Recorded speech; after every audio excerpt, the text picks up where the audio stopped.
Hey, Dylan Jarvis. I hear you're an Etsy expert. Mind if I come in? Yeah, come on in. What's your Etsy seller origin story in one sentence? Well, I started on Etsy when I was a military spouse and I couldn't find a job. And I thought my career in corporate e-commerce had peaked, so I started an Etsy shop. How long did it take you to make your first sale? It took 2 months. What was your very first product? It was a floral letter, J for my last name, and it was something we had at our wedding with fake flowers all over it. Do you ever think about quitting? Yes, the mean customers, I will say they've gotten to me a few times, but then I just have my husband message them back. Wow, what a great guy. What's the most you've ever made in a single month on Etsy?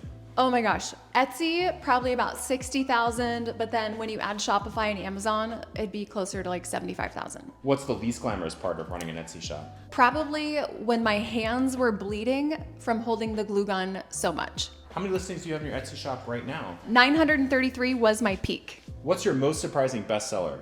A brown flower that no one wanted on my finished products, but it sold really well in the supply category. What does your typical workday look like? My workday now looks a lot different. So it is a lot of coaching. I have 53 team members in our coaching company, and then our software company is also running alongside the coaching company. I am in meetings, I'm doing coaching calls, filming a lot, I am training a lot, I am answering a million questions, giving a ton of guidance. But when I was an Etsy seller, oh my goodness, it was so simple, so fun.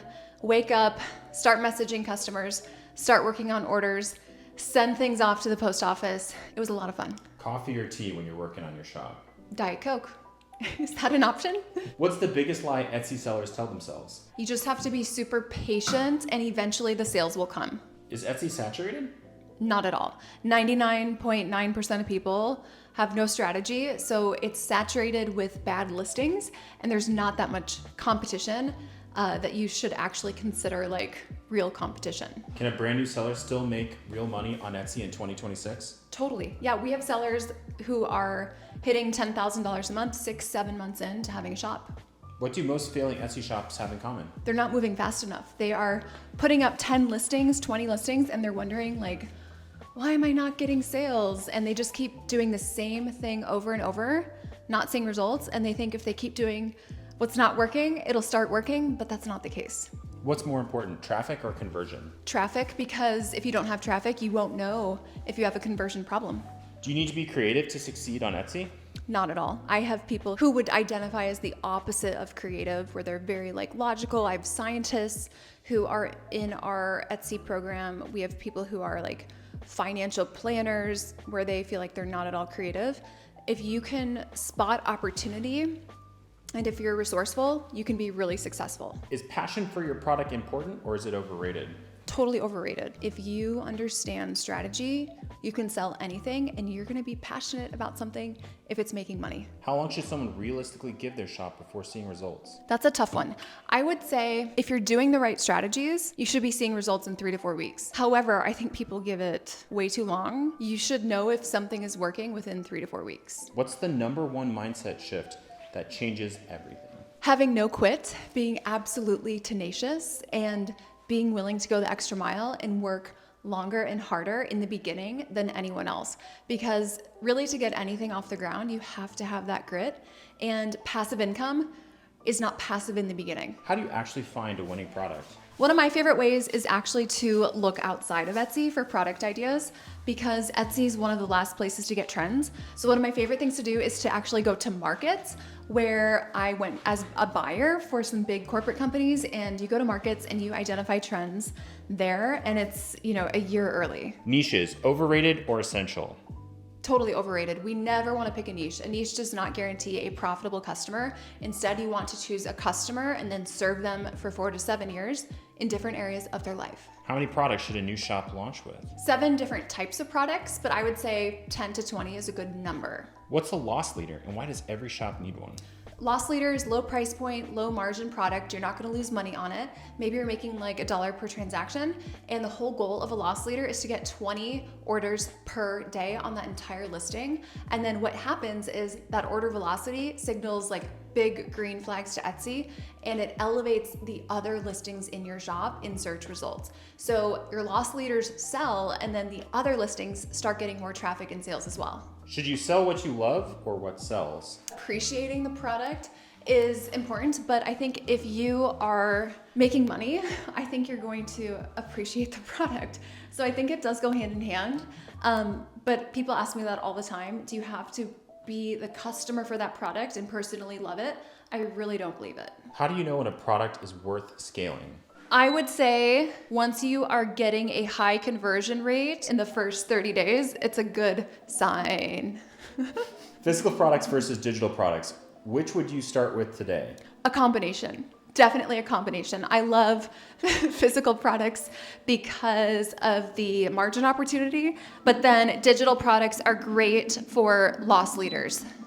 I feel like I just worked out. What's a product category you'd never touch on Etsy? Oof, I would say, this is easy. Print on demand yoga leggings. Not a good idea. How do you find trends before they hit Etsy? Going to markets and trade shows, that's one of my favorite ways. What's the fastest path from zero to first sale? Breaking even, being willing to sell something at cost. What makes a listing photo actually convert? The value proposition. So putting a lot of the thing into the image, but having the price point reflect quantity one. What's the single most important part of an Etsy listing? SEO, because without SEO, you're kind of dead in the water. How do you write a title that actually ranks? Think about purpose and utility and the customer instead of the details of the product. So not specific product details, but really what is the purpose? What is the use case of that item? Long tail keywords. Explain to me like I'm 5. 3 to 5 words that make up a phrase that solves a problem. What's the biggest SEO mistake that Etsy sellers make? Product-centric SEO. People are just describing the product in detail because they, the seller, know the product, but that's not how your customers are searching. Should you use Everbee or eRank to pick keywords? Oh my gosh. Okay, no, because that data is not coming from Etsy. That search data is not from Etsy. Etsy does not send that data through the API, and those are all estimates. How many tags should you fill out? All 13. Do listing descriptions matter for SEO? Yeah, absolutely. Especially the top paragraph. You want to make sure it reflects all of the same keywords in the rest of your SEO. What's the fastest way to know if your SEO is working? I would say give it 3 to 4 weeks and you should be seeing consistent traffic. A good goal is 20 visits per listing per day. What's the one listing fix that would make the biggest difference for most shops? Selling something at cost for the first 20 orders. How do you price a product on Etsy?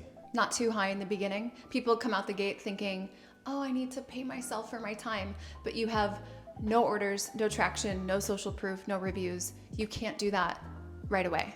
What's the biggest pricing mistake new sellers make? They price way too high. Should you ever price lower than the competitors? Yes, absolutely, in the beginning. What is order velocity and why does it matter more than price? Order velocity is how many orders you're getting in a short period of time. So we want to have a high number of orders in the shortest period of time, and that's a high order velocity. How do you know what your hourly wage per product is? You basically look at how many minutes it takes you to fulfill your product and the profit, and then you see if you were making this thing or doing this thing or fulfilling this thing in an hour, what would the hourly rate be? When should you raise your prices? I would say once you have a bestseller badge, or if you've had 20 orders in a 30-day period, go ahead and raise your prices. How do Etsy fees affect your pricing? They're not as bad as people think. They're much lower than Amazon and eBay. What's a healthy profit margin for an Etsy shop? It depends on the product category. So like digital products would be usually over 80%. And then things like print on demand might be closer to 20, 25%. Handmade products are gonna be closer to 60 to 80% as well. Sourced and handpicked might be around 40%. When does it make sense to run a sale? In the beginning and during the classic sales times like Black Friday. At what revenue should someone start thinking about an S corporation? $80,000 a year. What's the free traffic strategy most Etsy sellers completely ignore? Pinterest. People think that they've done Pinterest and they think Pinterest didn't work. Well, it's that they were not even optimized for Pinterest. So Pinterest didn't even have a chance to work. So Pinterest is probably one of the most misunderstood strategies. Should new sellers run Etsy ads? No, that is like lighting your money on fire. It's the most expensive experiment. If you're trying to find out if people like your products, Etsy ads is not the way to do it. So instead, we want to establish product market fit through Facebook groups, not Etsy ads. Pinterest, is it worth it in 2025? Oh yeah, Pinterest is amazing. It is like exactly where an Etsy seller should be because that's where their customers are. Pinterest and Etsy have a very similar audience. How do you get sales when you have 0 reviews? You force some sales. You go into Facebook groups, you sell things at cost, basically give it away to get those first reviews, and you bend over backwards for those customers. You also keep them super informed with tons of communication throughout the process, at least 4 to 5 messages, anticipating every possible question they'd have. That'll get you a great review. What's the difference between a shop that plateaus and a one that keeps growing? Shops that plateau rely on what worked for them in the past to still work for them in the future. And something you want to do, for example, is always be updating your mockups and your fonts every single year. If your bestseller last year is your bestseller this year, we've seriously missed opportunity. How do you beat a bestseller listing that already has thousands of sales? Well, I would say offering different color options, different size options, different material options, having a stronger value proposition, having a better video, winning on price in the beginning. What's the sprint strategy for getting early traction? That's kind of a secret for my students, so I don't want to give all of that away, but it is basically a combination of pricing strategies and traffic strategies. When do you stop sprinting and start scaling? Once you're hitting your financial goals for 3 to 5 months in a row. What's the biggest traffic mistake you see? I would say relying on Etsy alone for traffic. If you lost everything tomorrow and had to start a new Etsy shop, what would you do? I would start with personalized heirloom quality items that are sold at an insane value to get that momentum going. And then I would just pull the price lever. Who is the most profitable type of Etsy customer? Super wealthy brides and Pottery Barn Restoration Hardware baby moms. How do you handle an angry customer? You have your husband send them messages on your behalf. What's the right way to respond to a bad review? You always want to respond to a review thinking about your future prospective customers in mind. You want to come off very level-headed, apologetic if you ever did something wrong, but also display the facts, show your receipts. Should you ever message a customer first? So if someone messages you, of course you're replying. If they order from you, yes, you're messaging them first, but you definitely don't want to be messaging people on their Etsy profiles unless they have reached out to you. That's like a really easy way to get shut down. How do you build customer loyalty on Etsy? So one of the biggest, most important things is to get them over to Instagram or social media so you can nurture them there. If you are on social media and engaging with them there, you'll stay top of mind. You have to build a relationship outside of Etsy. I do think social media is way easier to do that versus them just being on your email list. There's a lot more noise in an email inbox. And if you can get them on social, that is where that kind of cult-like following can develop and where they can kind of get to know you, trust you, and get to really know your brand personality and also feel, I would say, really understood. What's the best way to get more 5-star reviews? Creating an incredible wow customer experience. I started in corporate e-commerce working for Zappos, and I learned this there, how to create that wow customer experience. And it's really about going above and beyond and exceeding expectations, anticipating their questions, over-delivering on what type of updates and maybe shipping updates or production updates you can do. If there's a digital product, giving them a YouTube tutorial on how to use the product. So providing the education for how to use the product. I would say also adding in a little freebie or a little thank you, handwritten thank you note goes a long, long way. Putting a sneak peek of their order on your Instagram stories saying, Sarah, your order's on its way. They love that. They feel so special. Should you sell to businesses or consumers? I love the B2B customer. They are much less finicky and they're also much more likely to be a repeat customer. So I love serving businesses. In my shop, I did a lot of direct to consumer, but I also did some B2B. And the direct to consumer customers were like moms decorating their homes and nurseries. The B2B customer, that was interior designers. And once you get a B2B customer, they keep coming back. So I loved having those interior designer customers. What do customers actually care about that sellers never think about? I would say communication, speed, and responsiveness. If you can respond to customer messages within like 30 to 60 seconds, that's amazing. If you can do it within 3 minutes, that's still really, really good. What does it actually take to hit $10,000 a month on Etsy? Grit, persistence. It takes at least 3 to 5 products that are selling really well consistently. If you can have a product that sells that's over $100, you will get there so much faster. At what point should someone hire help?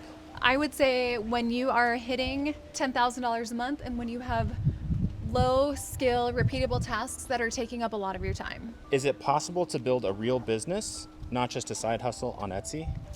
Absolutely. I did that in my first year, my first 12 months on Etsy. I replaced my income, and I'm seeing sellers that we work with do it in even less time. So yeah, I'm talking like 6 to 7 months. One person I worked with, Stephanie, she retired just 4 months after coaching with us. We've had a lot of people quit their jobs 6 to 9 months in of working with us. What's the one thing separating the sellers who make it from those who don't? Sellers who I work with who are the most positive, instead of thinking and asking like, this is not going to work, why won't this work for me? They are thinking, this is going to work, and it's just how and how quickly, and what do I need to adjust on my end? They take a lot of ownership for their actions or lack of actions or inaction, and yeah, it's mindset. What would you tell the version of you who is just starting out?